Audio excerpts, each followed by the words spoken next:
Universidad Nacional Autónoma de México, la Secretaría de Cultura del Gobierno de México, el Gobierno de la Ciudad de México a través de su Secretaría de Cultura y el Colegio de San Ildefonso les dan la más cordial bienvenida a la conferencia El surrealismo en la obra de Octavio Paz. Para ello, contamos esta prodigiosa tarde de otoño con la presencia de la doctora Olivia Maciel Edelman, de quien brevemente le daré una semblanza.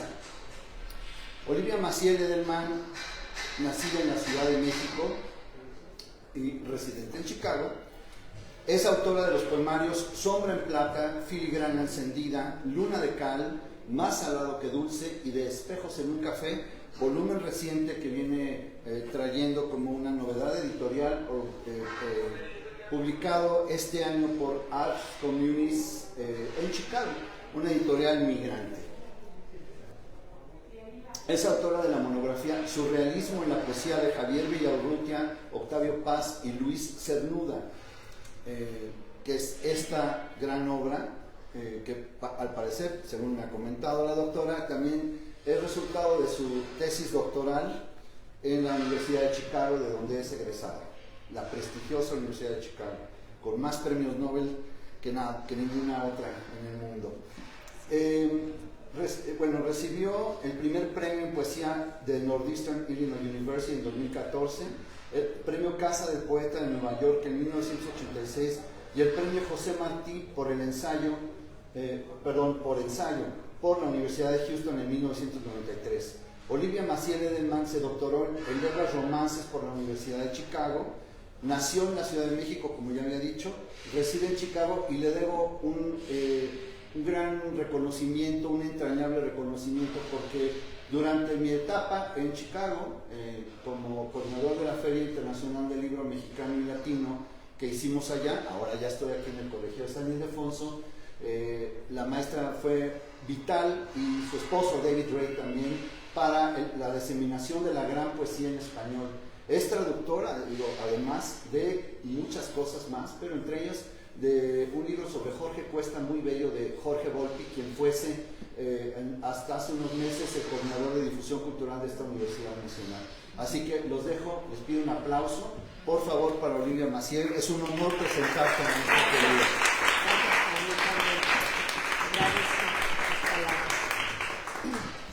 Bueno, primero muchísimas gracias, Benjamín, por tus palabras, tu reconocimiento. Y voy a hablar sobre surrealismo en la obra de Octavio Paz. Su obra es muy extensa, entonces voy a concentrarme en algunos aspectos y voy a leer hoy sobre esos aspectos y voy a dar comienzo. Estimado auditorio, es un honor encontrarme ante ustedes en el Colegio de San Ildefonso. Agradezco mucho a Débora Chenillo Alasraqui, subdirectora operativa, Mariana Palermo Artiz, coordinadora de servicios pedagógicos, a Jonathan Chávez, coordinador del voluntariado y servicios al público, pero también si dejo a alguien fuera, pues he conocido a otros integrantes aquí del equipo del Colegio de San Ildefonso y entonces pido disculpas por ello, pero a todos ustedes les estoy muy agradecida. No deseo dar comienzo a esta conferencia sin recordar la magna huella del poeta David Huerta, quien fuera colaborador aquí también y a quien deseo descanse en paz. Esta presentación está basada en el libro Surrealismo en la poesía de Javier Villaurrutia, Octavio Paz y Luis Cernuda, México 1926-1963, que publicó la editorial Edwin Mellen Press. Este volumen, base de mi disertación doctoral en la Universidad de Chicago, por una parte presenta aspectos comparativos dentro del surrealismo de Paz, Villaurrutia y Cernuda e intenta responder a la pregunta: ¿qué contribuyeron estos tres poetas al surrealismo universal? Por otra parte, a la declaración del investigador Luis Mario Schneider, quien iniciara en su libro México y el surrealismo, 1925-1950, algunas declaraciones indicando que varios de los contemporáneos, específicamente Villaurrutia, más que merecer ser catalogados como vanguardistas, y concordaba con el investigador Anderson Imbert, a quien citaba y decía que ellos más bien con la fantasía y la inteligencia iban creando hipótesis metafísicas. Y decía, hay innumerables juegos de palabras y sonidos, pero esos juegos se convierten en juegos de concepto. Es evidente que la poesía realizada por el grupo, muchas veces disfrazada de metáforas, imágenes y ritmos que parecían intuitivos o automáticos, es en el fondo una poesía conceptualista y por eso no surrealista. Entonces, fue en base a estas declaratorias que, intentando responder a Luis Mario Schneider, surge esta disertación doctoral. Sin embargo, como aquí veremos, Paz emplea una imaginería claramente surrealista en sus poemas Mariposa de Obsidiana y Piedra de Sol, mientras que Villaurrutia lo hace así en su poema Nostalgia de la Muerte y Cernuda en La Gruta Mágica. Son notables los recursos literarios surrealistas que estos tres poetas emplean, tales como la generación de lexemas por homofonía, la antropomorfización de vocablos, las yuxtaposiciones de objetos y eventos aparentemente inconexos, el collage literario, que pareciera reunir palabras recortadas de un periódico como hiciera Breton, y otros surrealistas. Y se nota que no es solo el uso de técnicas surrealistas para formular conceptos lo que muestra la adherencia de estos poetas al movimiento vanguardista, sino que también lo es el contenido de sus poemas que concurre con un espíritu surrealista. La definición de surrealismo en este volumen se fundamenta en la declaratoria que hiciera Paul Elie, el investigador francés, indicando que no solo son escritores surrealistas aquellos que imiten conscientemente al grupo francés original y la que ofreciera Renato Poggioli en su teoría del arte de vanguardia. ¿Qué es lo que quiero decir aquí? André Breton, en su primer manifiesto surrealista, va elaborando toda una teoría sobre el surrealismo. Por ejemplo, decía que era muy importante hacer algo que sentimos en ese momento, ¿no? Si se me antoja un helado de chocolate, bueno, voy y compro ese helado de chocolate en ese momento. ¿Por qué? Porque algunos de estos surrealistas tenían la idea de que esa forma de ejercer el pensamiento automático era una forma de alguna forma curar la alienación, la, digamos, enajenación a que ha dado lugar la vida moderna. Y entonces hay toda una teoría surrealista, y ustedes pueden leer sobre ello si les interesa, pero este libro se fundamenta principalmente en aspectos que tienen que ver con la definición de estética surrealista, digamos, técnicas surrealistas, y qué se puede considerar surrealista. Por ejemplo, un poema que contiene aspectos soníricos, digamos, un poema de Coleridge, ¿no?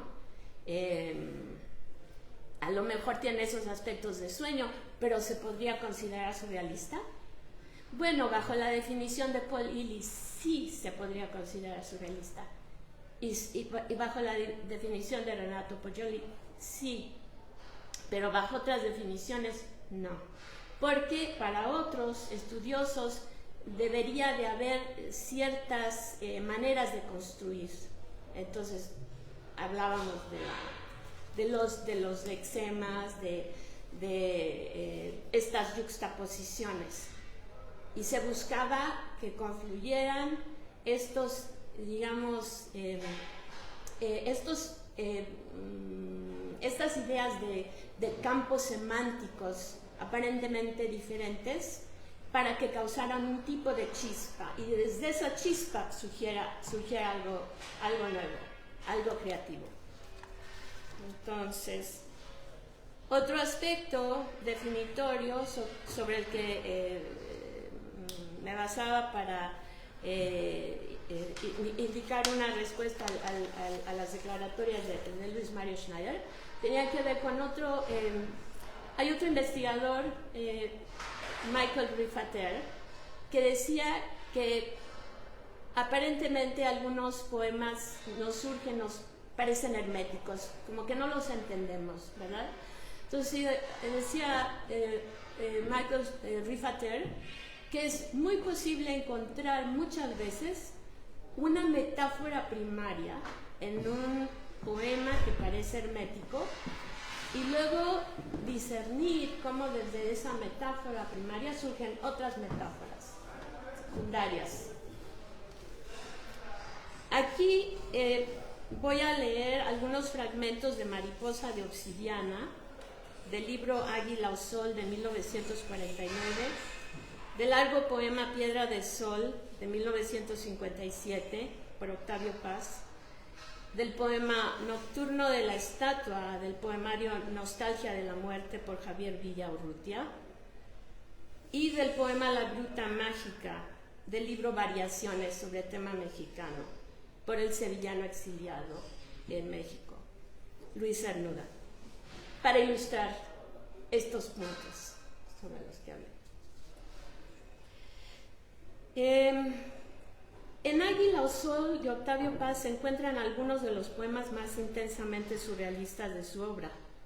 En ese volumen, Paz busca la palabra como centro y propósito de la razón de ser del poeta, pero también propone los temas histórico-político, el del amor ilusorio y el de la identidad del mexicano a través de su pasado español y precolombino. Cabe decir que Águila o Sol es un libro que escribió Paz muy cercano a cuando escribió El laberinto de la soledad, donde él dilucidaba, ¿no?, sobre la identidad de lo mexicano. Un libro que él escribió viviendo en Los Ángeles. Tanto Mariposa de Obsidiana como Piedra del Sol reflejan el poder transformativo del mito, la posibilidad de reconciliar los opuestos, un tema alquímico importante para los surrealistas. La influencia de cantares mexicanos en Mariposa de Obsidiana encaja con la intencionalidad de emplear una técnica surrealista por Paz, pues los cantares mexicanos, por aludir a ciertos dioses de los aztecas, imágenes de tipo dualista, como por ejemplo Quetzalcóatl, la serpiente emplumada, ya son surrealistas. Izpapálotl viene siendo una deidad que se asocia al parto y a la muerte. En Mariposa de Obsidiana se lee: mataron a mis hermanos, a mis hijos, a mis tíos. A la orilla del lago de Texcoco me eché a llorar.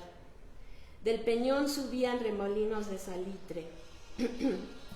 En un fragmento de Cantares Mexicanos, de algunos poetas anónimos, se lee de poetas, digamos, asociados a los antiguos imperios de toda la meseta del Valle de México. En los caminos yacen dardos rotos, los cabellos están esparcidos, rojas están las aguas, están como teñidas, y cuando las bebimos es como si bebiéramos agua de salitre. La similitud entre estos dos textos cambia en el final de los dos poemas. Mientras que en el poema anónimo se alude al desengaño que sufrieron los aztecas, oro, jades, mantas ricas, plumaje de quetzal, todo eso que es precioso, en nada fue estimado. mientras que en Mariposa de Obsidiana, la voz de la diosa guerrera, la voz de la diosa del sacrificio, interpela al tiempo con expresiones que dan muestra de una visión futura, de un después iluminado. Y esto es lo que escribe Paz. Siémbrame entre los fusilados, naceré del ojo del capitán. Lluéveme, asoléame, mi cuerpo arado por el tuyo ha de volverse un campo donde se siembra uno y se cosecha ciento. Espérame al otro lado del año, me encontrarás como un relámpago tendido en la orilla del otoño. Toca mis pechos de hierba, besa mi vientre, piedra de sacrificios. En mi obligo el remolino se aquieta, yo soy el centro fijo que mueve la danza. Arde, cae en mí, soy la fosa de cal viva que cura los huesos de su pesadumbre. Toma mi collar de lágrimas, te espero en ese lado del tiempo, en donde la luz inaugura un reinado dichoso, el pacto de los gemelos enemigos, el agua que escapa entre los dedos y el hielo, petrificado como un rey en su orgullo. Allí abrirás mi cuerpo en dos para leer las letras de tu destino. Se sugiere que de la violencia perpetrada sea posible resurgir hacia una época de fertilidad en que la armonía y la dicha reinen. La voz en el texto de Paz resucita la época de la conquista de México, pero paralelamente evoca la historia europea para señalar que el conflicto bélico entre los seres humanos es tan antiguo como la historia misma. Su alusión a los gemelos enemigos apunta a los conflictos entre los seres humanos que olvidan aspectos comunes y guerrean entre sí. En la mitología azteca se encuentra un ejemplo de fricción o conflicto entre gemelos. El alter ego de Quetzalcóatl y de Venus en su aspecto vespertino es Xolotl, gemelo precioso asociado a la forma de un perro. Según el mito, cuando los dioses se autosacrifican en Teotihuacán para crear las esferas celestiales, Xolotl huye y se transforma en plantas y animales dobles y deidad de los mellizos. Pero los gemelos a los que hace referencia Paz también pueden ser los que se mencionan en la fundación de Roma, Rómulo y Remo.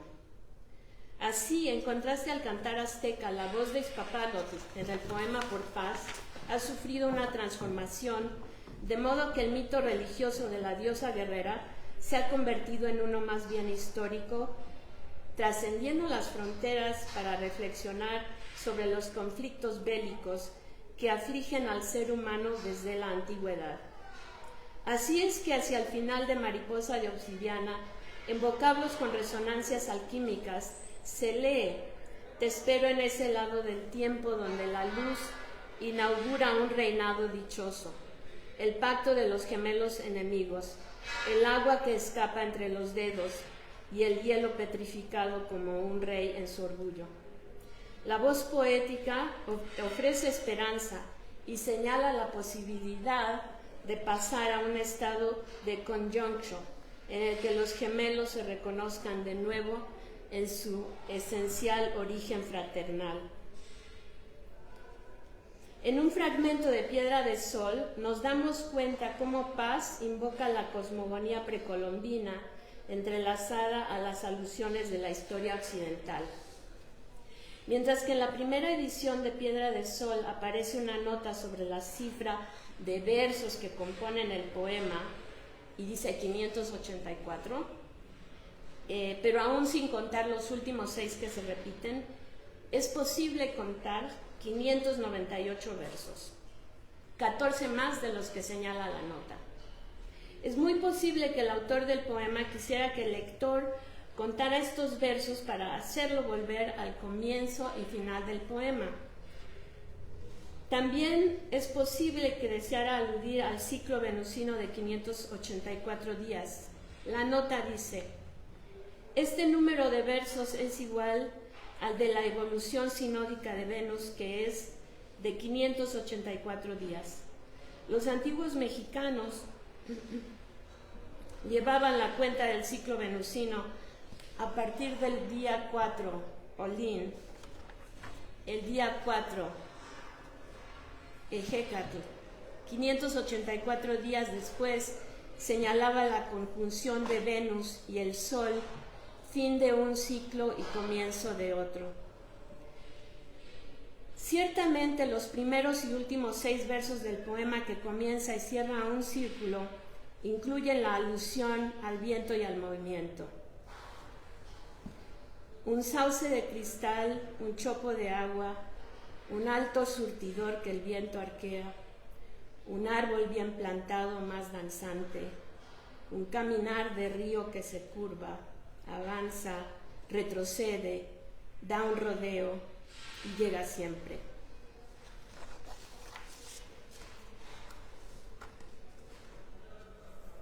Hablando de agua, hablando del surrealismo.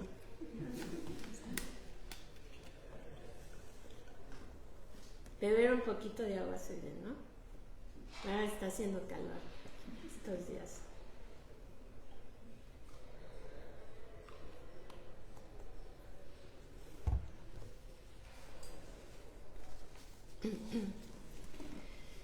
Ejecatl, dios del viento, era una de las manifestaciones de Quetzalcóatl, la serpiente emplumada.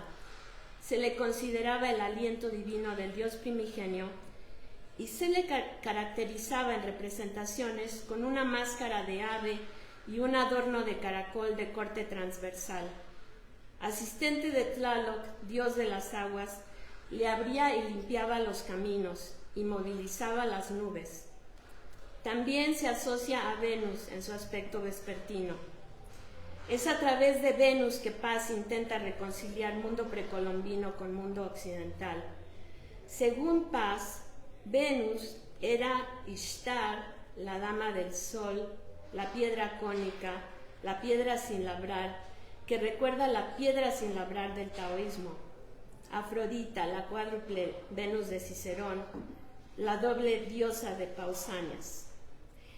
El movimiento asociado en la nota de Paz a Olin, lo que pone en acción la vida de todo lo existente relacionado con el curso solar, como en la expresión Nahui Olin, se halla presente en esa primera estrofa del poema, pues señala que el árbol está bien plantado más danzante y especifica que un caminar de río que se curva, avanza, retrocede, da un rodeo y llega siempre. Entonces vemos ese movimiento. La imagen de un árbol líquido asemeja una de las formas en que se transforma Quetzalcóatl en Quetzalhuéhuatl, sauce precioso, que a manera de árbol columna, junto con 4 hombres y Tezcatlipoca, sostiene la bóveda celeste que se derrumbó a causa del diluvio. Esa cualidad líquida que se asocia al árbol, un árbol que se mueve y danza y que asemeja la dualidad de la deidad emplumada, establece ciertos paralelos con la teoría surrealista que busca revelar otros planos o esferas más allá de la realidad que es posible observar con el ojo humano. Así, no solo se nota el empleo de una estética surrealista en una descripción que aúna entidades de diferente concomitancia según la idea de imagen surrealista que proponía Breton en su primer manifiesto, sino que el contenido del poema, que alude a un ser mitológico, deidad de los antiguos mexicanos, realza la surrealidad ya existente en los mitos aztecas y la surrealidad del poema. Según Breton, la imagen más fuerte es aquella que conlleva el más alto grado de arbitrariedad, sea porque pertenezca a la clase de imágenes alucinantes, sea porque preste de un modo natural la máscara de lo abstracto a lo concreto, sea por todo lo contrario, sea porque implique la negación de alguna propiedad física elemental, como lo vemos en la imagen de un árbol bien plantado, a la vez que danzante. Escribía Paz en Los hijos de Limo que la lectura nos hace regresar a otro tiempo, al del poema. Aparición de un presente que no inserta al lector en el tiempo del calendario y del reloj, sino en un tiempo que está antes del calendario y los relojes. Quizá un tiempo reconciliado con la naturaleza, ese tiempo original al que alude en la misma obra. Ante la tiranía del tiempo lineal, para Paz la poesía y el amor abren a la posibilidad eléctrica del instante. Más bien lo que busca Paz no es, como se lo planteara Breton, estimular las energías magnéticas que ayudaran a los seres humanos a sustituir, a través de la contemplación del deterioro de las cosas, una visión histórica de la sociedad por una política, sino que Paz busca una reconciliación con la naturaleza humana alienada por las fuerzas del presente, con su esencia primordialmente eterna. Paz busca aún redescubrir la misteriosa relación que existe, según él, entre cualidad rítmica de la poesía y el ritmo del universo. Y cito, el mito es un pasado que es un futuro dispuesto a realizarse en un presente. Si para los surrealistas franceses el París antiguo que sobrevive en el moderno es fuente de inspiración, no solo para escribir novelas como Nadia de Breton o Le Paysan de París de Aragón y para capturar la atmósfera magnética hacia las metas de cambio social, en la poesía de Octavio Paz, el pasado mítico de los mexicanos, la estética depurada de sus cantares, su sociedad, sus ritos, sus dioses, son un acervo de inspiración para la imaginación y su recuento una manera de despertar a la maravilla del presente, al magnetismo circundante. Cito de Paz. Tu falda de maíz ondula y canta, tu falda de cristal, tu falda de agua. Toda la noche llueve, todo el día. Abres mi pecho con tus dedos de agua, cierras mis ojos con tu boca de agua. Reminiscente de dualidades en cantares mexicanos. La voz lírica evoca sensaciones relacionadas a lo líquido, a Venus y a la luna. El pensador francés Gaston Bachelard, en su libro El agua y los sueños, discurre sobre el significado del agua y pensaba, discurría y sugería que varias mitologías han asociado esta sustancia transitoria como la imagen eterna que facilita el acceso de una realidad a otra. Tlaloc, dios del agua de los antiguos mexicanos, habitaba en el Tlalocan, el paraíso, donde el agua jamás se agota. También habitaba en el Tlalocan Mestli, el lugar de Tlaloc y la luna o primer cielo. Los tlaloques o asistentes de Tlaloc subían al cielo y golpeaban las tinajas para que se desparramara el agua. Cada uno de ellos el señor del maíz azul o rojo o amarillo. Y aquí doy crédito a Adelina Fernández y su diccionario ritual de voces náhuatl. Según el propio Paz en su ensayo El surrealismo, el objetivo de este es desnudar la realidad para que muestre su cara, para que en vez de que permanezca oscura, podamos ser verdaderamente. Cito, arrasado por el humor y la imaginación, el mundo no se presenta ya como un horizonte de utensilios, sino como un campo magnético. Todo está vivo, todo habla o hace signos. Los objetos y las palabras se unen o separan conforme a ciertas llamadas misteriosas. Espacio y tiempo vuelven a ser realidades misteriosas.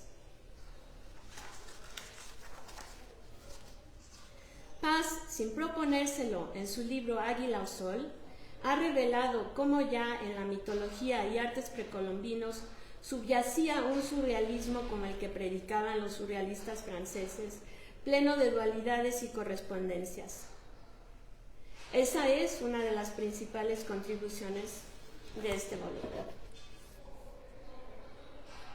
A continuación, examinaremos, para comparar brevemente, la estética surrealista en el poema Nocturno de la estatua por Villaurrutia, que dice: soñar, soñar la noche, la calle, la escalera, y el grito de la estatua desdoblando la esquina. Correr hacia la estatua y encontrar solo el grito. Querer tocar el grito y solo hallar el eco. Querer asir el eco y encontrar solo el muro. Y correr hacia el muro y tocar un espejo. Hallar en el espejo la estatua asesinada. Sacarla de la sangre de su sombra. Vestirla en un cerrar de ojos. Acariciarla como a una hermana imprevista. Y jugar con las flechas de sus dedos. Y contar a su oreja 100 veces, 100 veces, hasta oírla decir: estoy muerta de sueño. En este poema, la estética surrealista de Villaurrutia alcanza uno de sus grados mayores. Hay personalizaciones y arriesgadas yuxtaposiciones léxicas, aparentemente incongruentes, que logran crear un escenario surrealista en el que el tema es el de perseguir, desear algo que no se resuelve en un absurdo, una nada. Aquí solo existe la muerte y el sueño. La voz lírica del poema persigue algo que siempre se transforma en algo más. El poema comienza con la mención del sueño, que puede ser el de cualquier ser humano o el del artista, pero a partir del primer verso se da esa desrealización que solo crece hasta volver en forma circular al comienzo con la mención del sueño. Todo esto cabe en ese sueño casi pesadillesco. Los verbos en el infinitivo muestran en su enumeración rítmica un deseo mezcla de queja creciente. Soñar, correr, encontrar, querer, hallar, querer, encontrar, correr, tocar, hallar, sacarla, vestirla, acariciarla, jugar, contar, oírla. Las terminaciones de estos infinitivos en ar, ir, asemejan las pisadas de alguien que es perseguido en un entorno urbano. En la segunda estrofa parece como si el sueño se hubiera salido de su cauce. Correr hacia la estatua y encontrar solo el grito. Luego quiere tocar el grito, pero este se ha transformado en eco, y este a su vez en muro, luego el muro es ya un espejo. La diferencia entre un muro y un espejo es que este ofrece la posibilidad de un reflejo de la imagen, como sucede en un film, en el film Le Sang d'un Poète, de 1930, de Jean Cocteau, cuando la estatua le dice al protagonista, un artista, que entre al espejo. En el film la estatua había surgido de un dibujo que el protagonista bosquejaba al comienzo del film. Será por eso que la voz lírica del poema dice que halla en el espejo la estatua asesinada como si fuera una representación de su alter ego. Posibilidad que alude a una personalidad escindida en la voz lírica, quizá causada por el sueño, por haberse dejado llevar por la fuerza de este, quizá por el rastreo del yo, que encuentra daño en sí y que lleva a un estoy muerta de sueño de la estatua. Personalización de la estatua en que se juega con el doble sentido de tener mucho sueño y de haber muerto por perseguir el sueño, o el que la estatua antes viva esté ahora muerta, pero de soñar. Además es capaz de hablar y en ese caso pues es personificación. Pasa la voz del hablante del rastreo a la escisión, de la escisión al encuentro de sí misma en la estatua, y de esto último a morir de sueño, a la nada. Esta tremenda soledad recuerda la pintura de Chirico, Melancolía y tristeza de la calle de 1914, en la que la sombra de una estatua se refleja en la empinada calle mientras que la estatua se supone a la vuelta de una esquina oscura. Y la niña que juega con un aro sube la pendiente como si atraída por la sombra de la estatua. Tal pareciera que las sombras e iluminadas áreas de la escena nunca llegaran a converger. El hablante intenta rescatar a esa estatua asesinada y se crea una fuerte imagen surrealista, sacarla de la sangre de su sombra, reminiscente de versos en Paul Éluard o André Breton, en los que se trasciende la física y la lógica. Mientras que para los surrealistas franceses el empleo de imágenes violentas en la poesía aparecía como un tipo de crítica a los conflictos bélicos a principios del siglo XX, en Villaurrutia la imagen violenta tiene quizá más que ver con una conciencia de la mortalidad inesperada, de la mortalidad de los estados metafísicos del alma. La estatua asesinada podría representar algo que ha muerto en el alma del hablante. Las transformaciones del alma concurren con la muerte de cierto tejido metafísico, pero este ser metafísico del alma se encuentra misteriosamente unido al ser material del cuerpo. De ahí esa referencia a sacarla de la sombra de su sangre. A lo Cocteau, en medio de un mundo paradójico y violento, se combina lo incongruente con lo lúdico. El hablante juega con las fichas de sus dedos y susurra al oído de la estatua 100 veces, 100 veces, como para resucitarla hasta oírla decir: estoy muerta de sueño. El heptasílabo oximorónico salvaguarda la posibilidad de que la estatua aún esté viva, solo sueña. En relación a las transformaciones de la estatua en la novela The Monk de Matthew Lewis, el sueño de la noche sugiere lo irracional, el inconsciente. Y hay que recordar, todos estos surrealistas estaban como que siempre contemplando, ¿no?, ese gran misterio, ¿no? Pensamos que somos racionales, pero tenemos toda esta parte que sueña y que es inconsciente en nosotros. Entonces, soñar como un deseo inherente en la voz del poema sugiere el deseo de soñar. El grito de la estatua desdoblando la esquina, un grito que libere y encarne la energía creativa que se transforma y que al final se nutre de sí misma para retornar al sueño. En su primer manifiesto, Breton declara que lo maravilloso es siempre hermoso, que cualquier cosa maravillosa es siempre hermosa.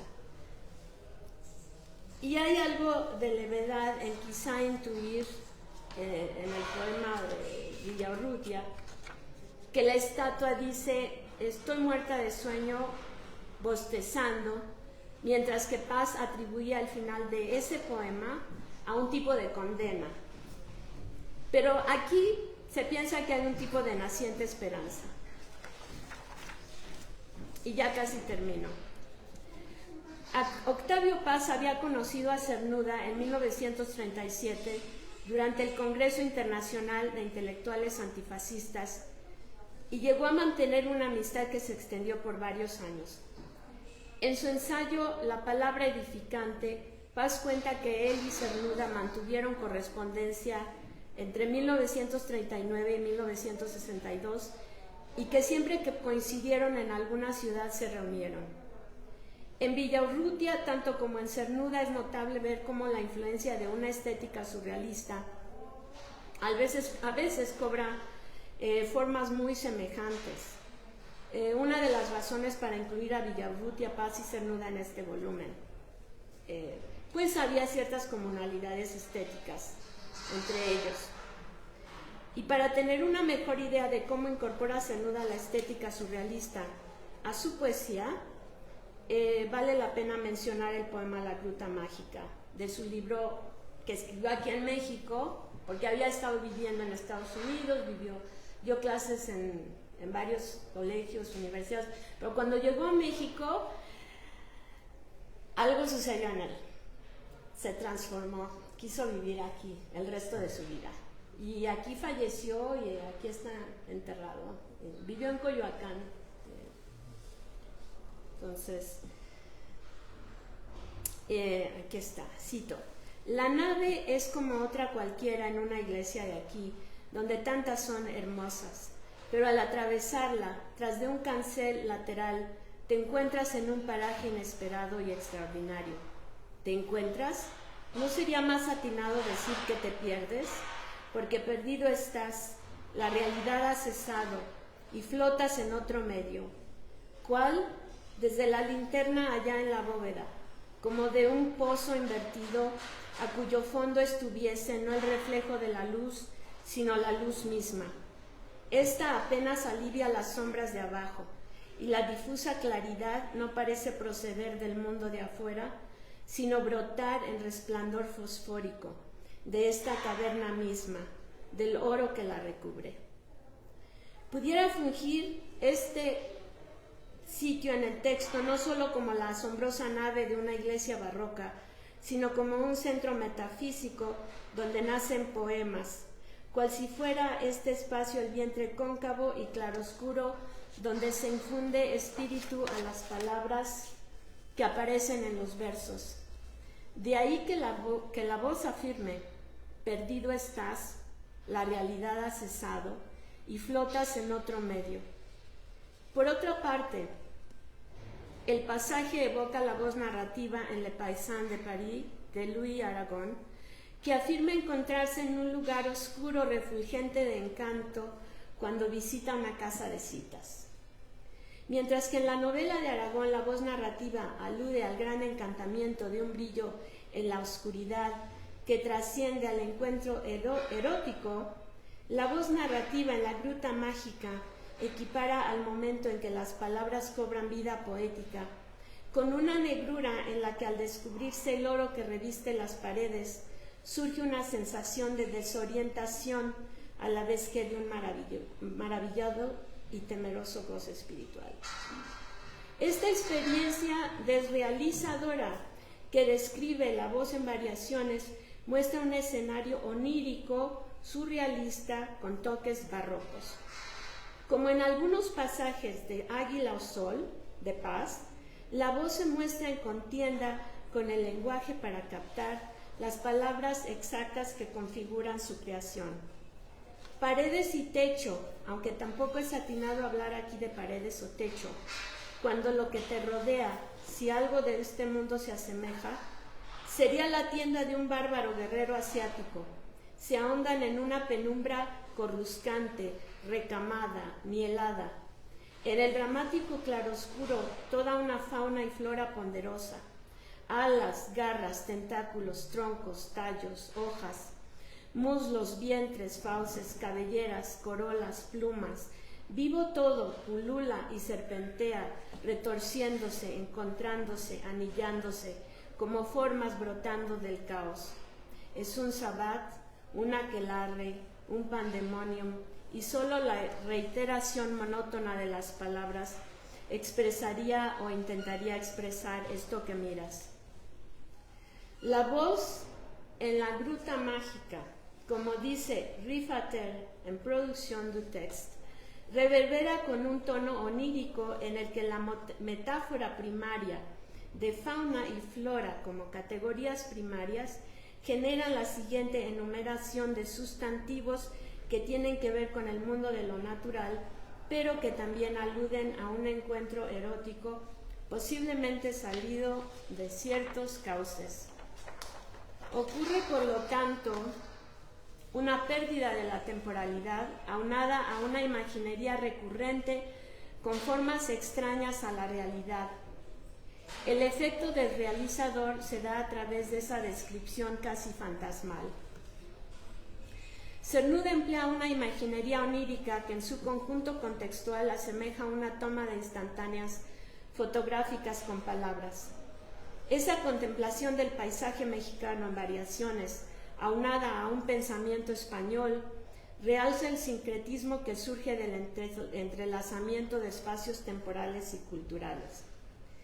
A través de una prosa que desfamiliariza la imagen o la hace fragosa al estilo del teórico ruso Shklovsky, la voz poética logra establecer una cierta continuidad con algunos aspectos de la teoría surrealista que propone la conciliación de los opuestos, pero trasciende la evocación de un Álvarez Bravo o un Tamayo para buscar la abstracción de la poesía misma, aun si es de soslayo. El México de Cernuda en estos poemas suscita la anagnórisis reveladora de la voz poética que se busca y se reconoce en el paisaje.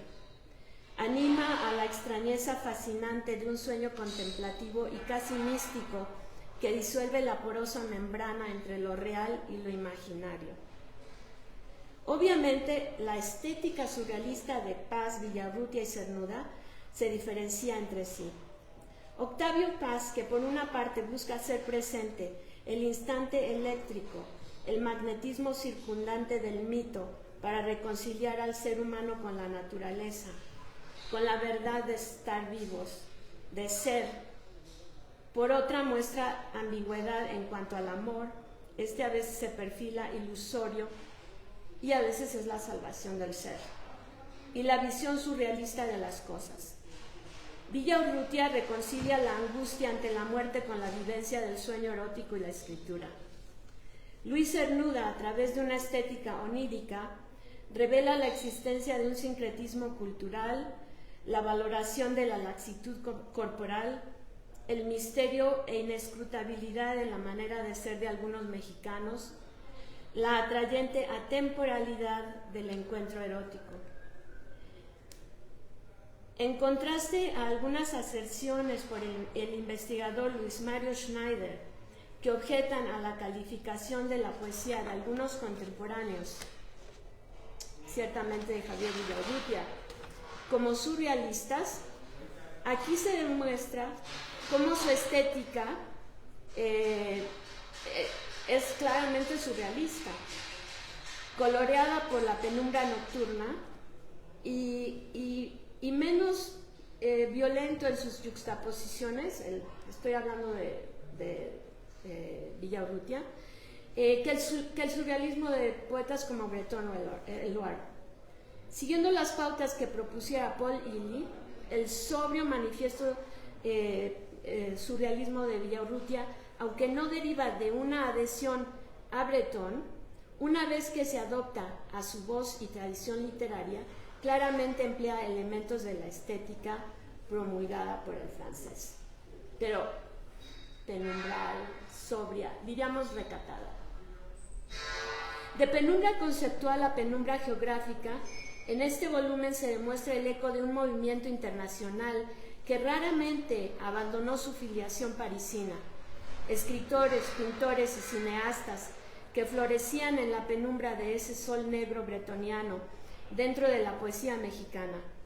Sin embargo, se sugiere que los surrealistas mexicanos, en su depuración de la estética surrealista francesa, comparten un aire de familia en que las imágenes que llaman a la reconciliación de los opuestos destacan más vistosamente que aquellas que primordialmente buscaban hacer una crítica directa a los conflictos que asediaban a la Europa de los 30 y los 40.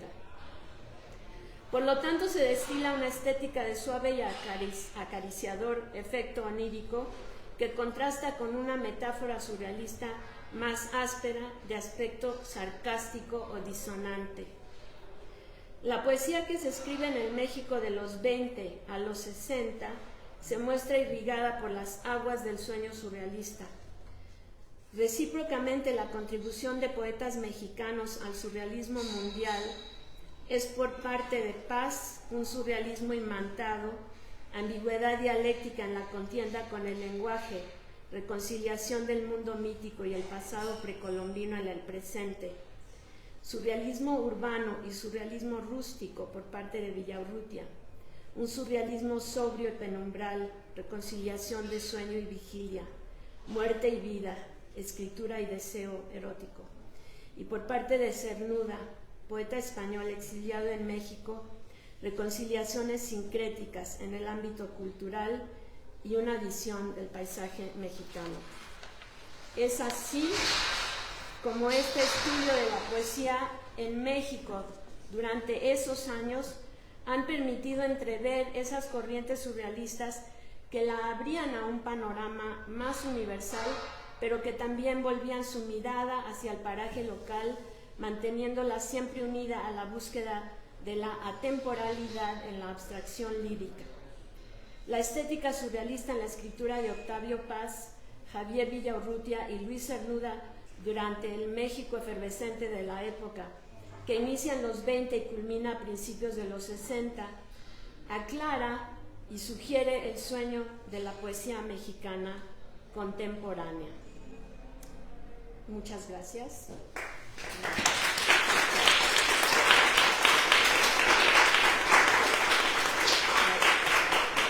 Gracias, doctora.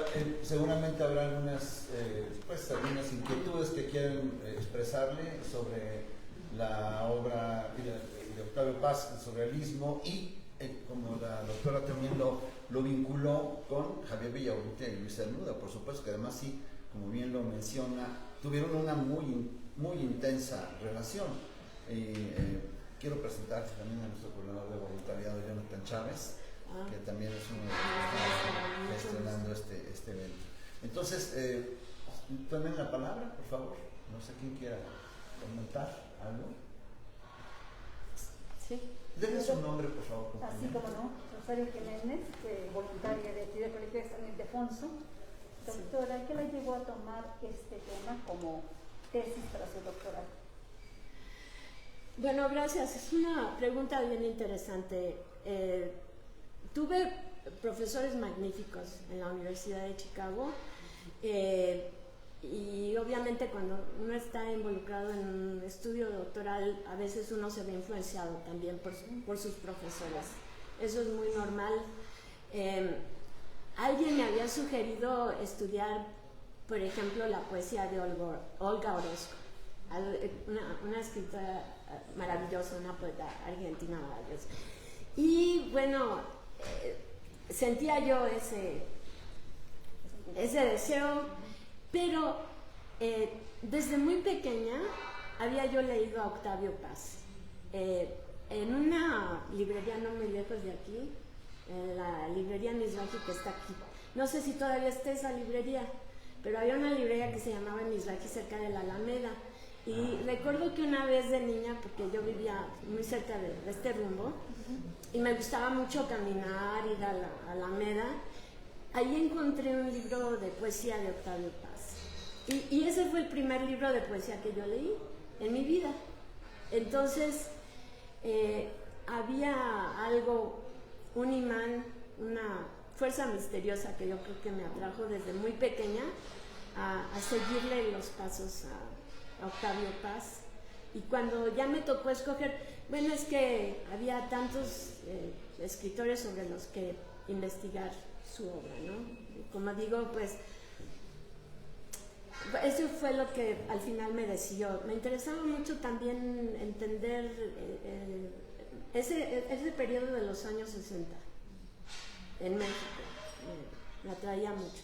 No sé si he respondido a su pregunta, pero sí, fue algo como que relacionado a aspectos geográficos de persona. También quiero mencionar la presencia de un editor muy entrañable también de Chicago, Fernando Olsansky, que está aquí. Es el editor del libro más reciente, Espejos en un café, de Olivia Maciel Edelman, y pues hemos sido cómplices de varias actividades literarias allá, justamente con el tema de la literatura migrante, que es distinta a la literatura nacional, ¿verdad? Siempre tiene un dejo distinto. Pero no sé si los jóvenes quieran tomar la palabra, alguien de aquí más quiera tomar la palabra. Aún tenemos un poquito de tiempo y bueno, a pesar del ruido que hubo aquí en el desmontaje, pero ¿alguien de ustedes quisiera mencionar una inquietud? Sí, Fernando. Lo que a mí me gustaría preguntarte, conociéndote desde hace muchos años y viendo que tu obra como escritora abarca muchos géneros, ¿no?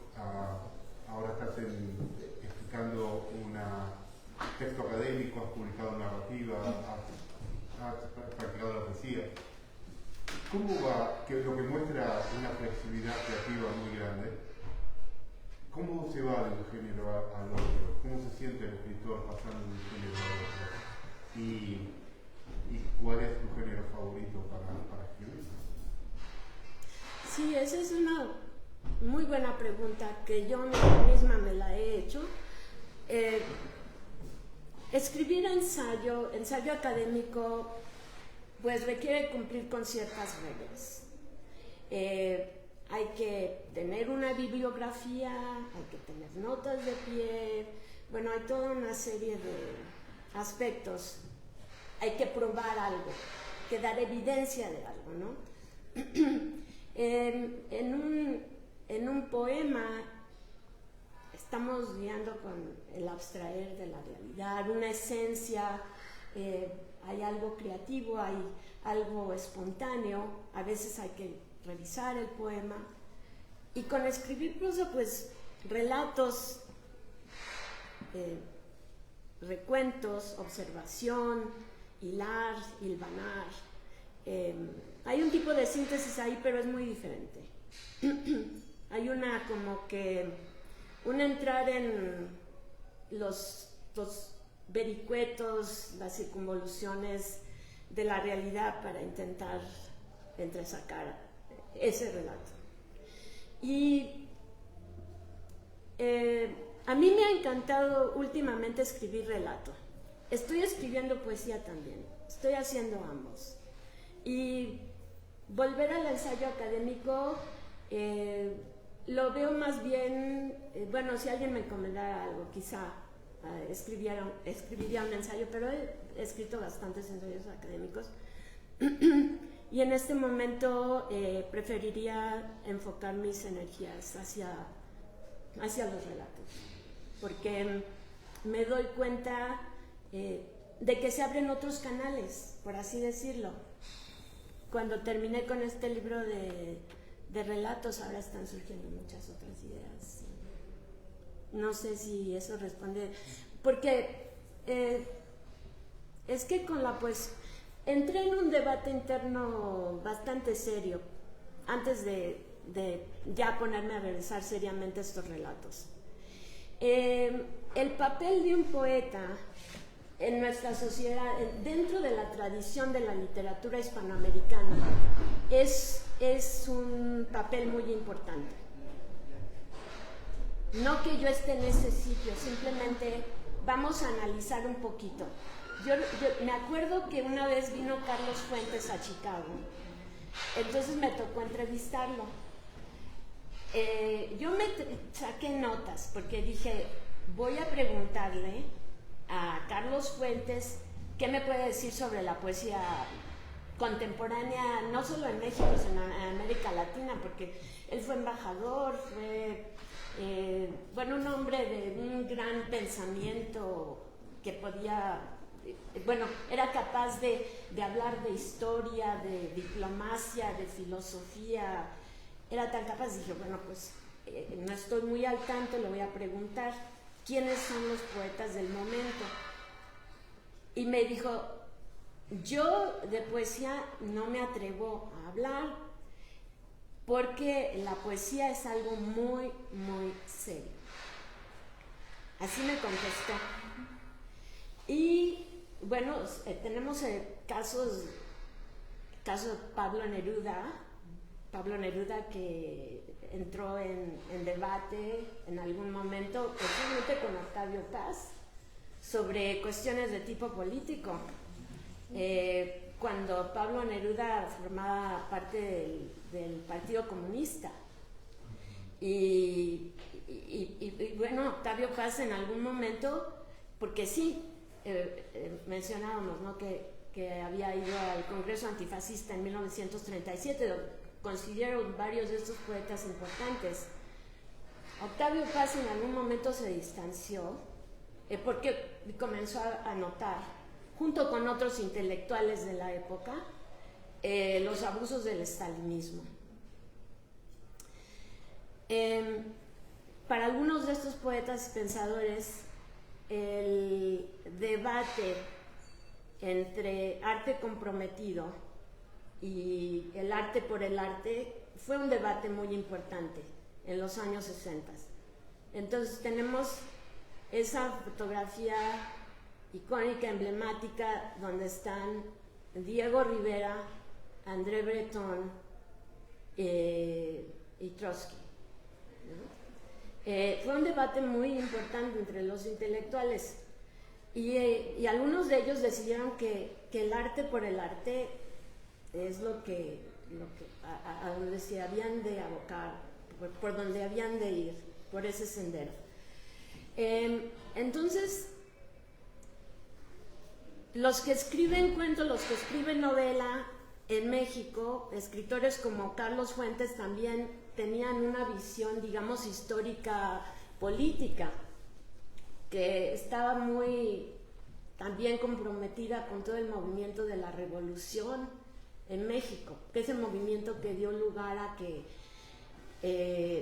se volviera la mirada hacia lo local y no nada más hacia afuera, porque las élites en aquella época, pues todo el mundo iba a estudiar a París, a Francia, se hablaba el francés, ¿no? Aquí, de hecho, en todo el centro histórico de la Ciudad de México tenemos la influencia arquitectónica de Francia, está por todas partes.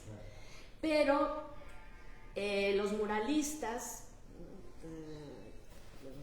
Diego Rivera, Siqueiros, comenzaron a volver a mirar acá.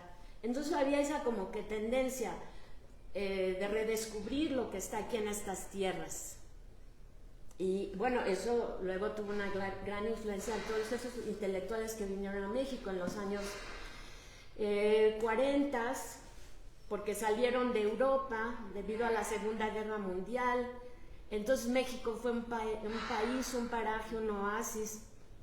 Españoles republicanos como Luis Cernuda, Remedios Varo, que vino también, pintores como Leonora Carrington, aquí estuvo Eisenstein, gran filmógrafo ruso. Entonces esto era como que un hervidero, ¿no?, de ideas por todas partes. Y para mí, en algún momento ya como que me fui una digresión joyciana por ahí, pero esto de escribir poesía, cuando ya me dije, lo voy a tomar en serio, la palabra vale mucho para mí. Entonces, el compromiso con la palabra y qué es lo que quiere uno decir y por qué lo dice uno, por qué escribe uno, para qué escribe uno, para quién lo escribe uno, todas esas preguntas, ¿no? Entonces, cada libro ha sido de mucha consecuencia para mí y tengo la suerte de que en Chicago he encontrado una comunidad de escritores también muy solidaria. Creo que nos ayudamos mutuamente y yo estoy muy agradecida, por ejemplo, con mi editor Fernando Sansky, ahora que confió en mí con mi nuevo libro de relatos. Y bueno, por ahí va la respuesta a esta pregunta de ese debate, poesía, prosa, que tiene que ver al final con la consecuencia de lo que estoy haciendo, por qué lo estoy haciendo, y han sido como que aspectos enigmáticos, misteriosos los que están ahí, pero ahora estoy escribiendo mucho relato y me atrae mucho el relato porque fue una manera también de recobrar vocabulario.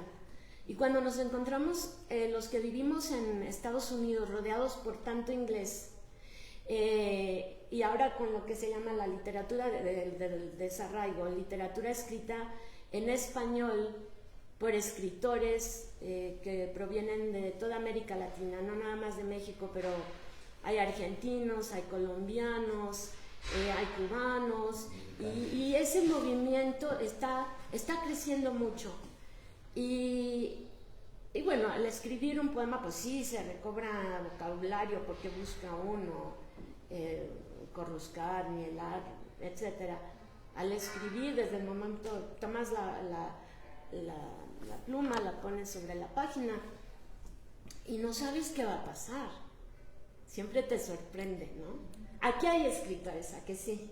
Sí. Entre ¿Quiénes de ustedes estudian letras o qué carreras estudian las compañeras de servicio social? Humanidades, ¿todas? ¿Todos? Traducción. Pues Pues la la traducción. doctora también es traductora. ¿Tú, compañero? Médico, wow. ¿Y usted? Turismo. ¿Y usted? Historia, pues también. Todo tiene que ver con ¿Usted? la escritura. Historia y me falta usted. También. ¿Y la compañera? Wow. O sea que tendremos. Ya hay crónica de lo que va a pasar. Por lo pronto. Yo quería comentar algo también, aprovechando que está aquí Olivia Maciel y bueno, que Fernando también está aquí. Me da mucho gusto que hayas llegado hasta aquí. Nos hemos encontrado en muchos lados, pero Qué bueno que quería comentar esto. Ay, no, ya tiene una pregunta. Sí. Perdón. A mí me surgió hablar sobre la escritura automática, el surrealismo. ¿Qué tanto Octavio Paz la llevó a la práctica? ¿O qué pensaba sobre ese tipo de escritura? Porque bueno, yo lo que he leído de Paz se me hace sí muy poético, pero no automático. Sí, y esa es una buena pregunta, porque puede haber estética surrealista y que no sea necesariamente escritura automática. La escritura automática puede ser otra técnica, otro recurso literario para construir un poema surrealista, pero no tiene que ser algo definitorio. Y creo que tienes mucha razón en lo que dices, porque, por ejemplo, el poema de Piedra de Sol, que tiene un cierto número de versos, que está como que muy razonada la construcción. No se nota que haya tanto automatismo, yo diría, en ese poema. Pero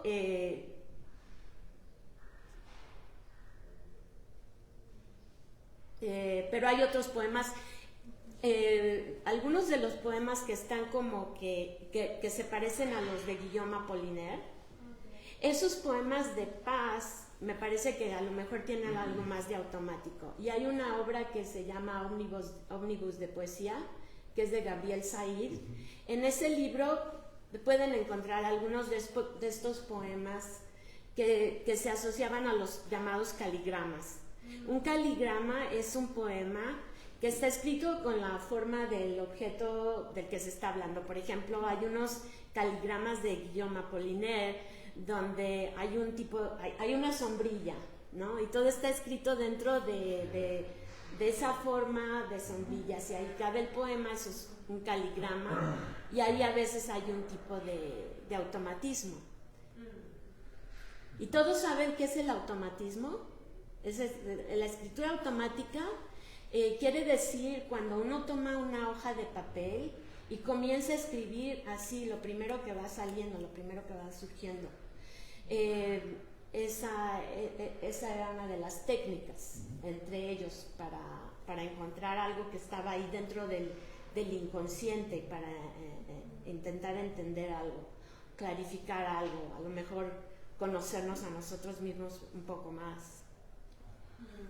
Y hablando un poco de lo que comentaba la compañera ahorita, también mencionaste la cuestión de la alquimia, sí, de estas pues alteridades a las que se sometieron los surrealistas, todos, en cuanto a experimentación. El caso extremo en México podría decirse que fue Artaud, que se fue a vivir la experiencia en la Sierra Rarámuri, Tarahumara, pero es Rarámuri, donde incluso escuchó el movimiento de las montañas, algo que es muy consustancial al pensamiento mágico religioso de los muchos grupos y naciones indígenas de México y de todo el mundo. Le ven esta magia a las montañas y a las cosas que se mueven. Entonces, a lo mejor algún poema o alguna obra que sientas que está cerca de esta cuestión también mágica, alterna, de Octavio Paz. En la obra de Octavio Sí. Paz en sí, Bueno, es que, a ver, la obra tiene, su obra es tan extensa, hay poemas cortos que son donde habla de un cántaro, creo que hay uno que se titula Cántaro roto, hay unos poemas que tienen que ver con objetos mexicanos que transmiten una como magia, ¿no? Yo creo que eso es lo que me surge a la mente, pero tiene tantos. Y con Antonin Artaud, lo que quería mencionar es que los surrealistas estaban interesados en alquimia, por una parte, como tú dices, porque los alquimistas intentaban encontrar la piedra filosofal, que era una manera en la que iban a transmutar ciertos metales a oro, ¿no? Pero obviamente que eso puede ser un tipo de lenguaje figurado también. Entonces los surrealistas van encontrando alquimia de otras formas. Los gemelos enemigos de los que habla Paz en el poema, por ejemplo, que es un tipo de lenguaje figurado para hablar de estas guerras entre los seres humanos que se están dando, y hoy día estamos viendo lo que sucede, ¿no?, en otras partes del mundo, para no ir muy lejos, hermanos entre hermanos, por así decirlo. Pero en el caso de Artaud también buscaban del mito entender algo sobre el inconsciente e intentaban encontrar el mito hecho presente. Entonces Antonin Artaud sí va con los tarahumaras y se somete a un ritual que fue muy poderoso para él, y ese es un descubrimiento. El mito aquí está por todas partes en el centro histórico, está en los hallazgos del Templo Mayor. Hay un silencio que subyace ahí, la gente pasa y la gente camina en silencio. Eso me impresionó mucho, porque hoy por la mañana anduve caminando por allí y fue una cosa, es que fue como si acabara de suceder eso, esa caída. La caída, la masacre del Templo Mayor. La masacre del Templo Mayor. Pues sí. Y ahí está el mito. ¿Pero qué es el mito? El mito es una historia, pero no es una historia, digamos, que comienza y termina, sino una historia que está presente y se repite, que tiene que ver con los tiempos cíclicos. Nahui, Olin, Ejecatl, estos ciclos que tienen un comienzo y vuelven. Había un filósofo del tiempo italiano que se llamaba Vico, y entonces el tiempo es un tipo de espiral, y entonces hay ciertas coincidencias en la vertical de esa espiral que parecen sucederse una y otra vez. Entonces los surrealistas estaban interesados en muchos de estos aspectos que tienen que ver con la realidad, pero que subyacen a la realidad, que son a veces difíciles de vislumbrar o impenetrables. Entonces estaban queriendo entender algunas de estas cosas.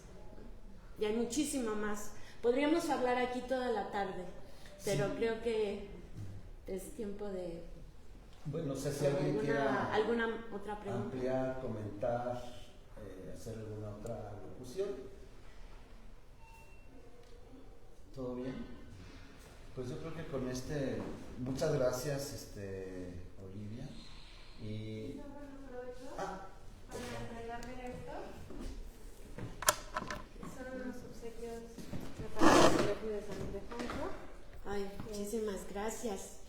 Ay, qué maravilla. Y bueno, yo aprovecho para dejar aquí al Colegio de San Ildefonso este libro con mucho cariño. Muchas gracias.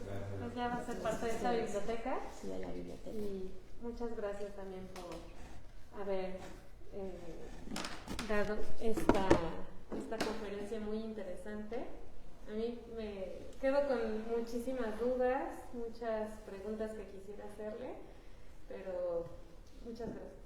Muchas gracias. Bueno, podemos continuar la conversación en otro momento. Quedo a su disposición. Gracias. Muchas gracias.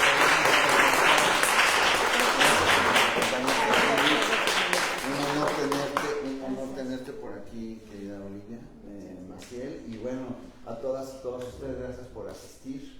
Y síganos en nuestras redes sociales, ya que están aquí haciendo sus servicios. Muchas gracias.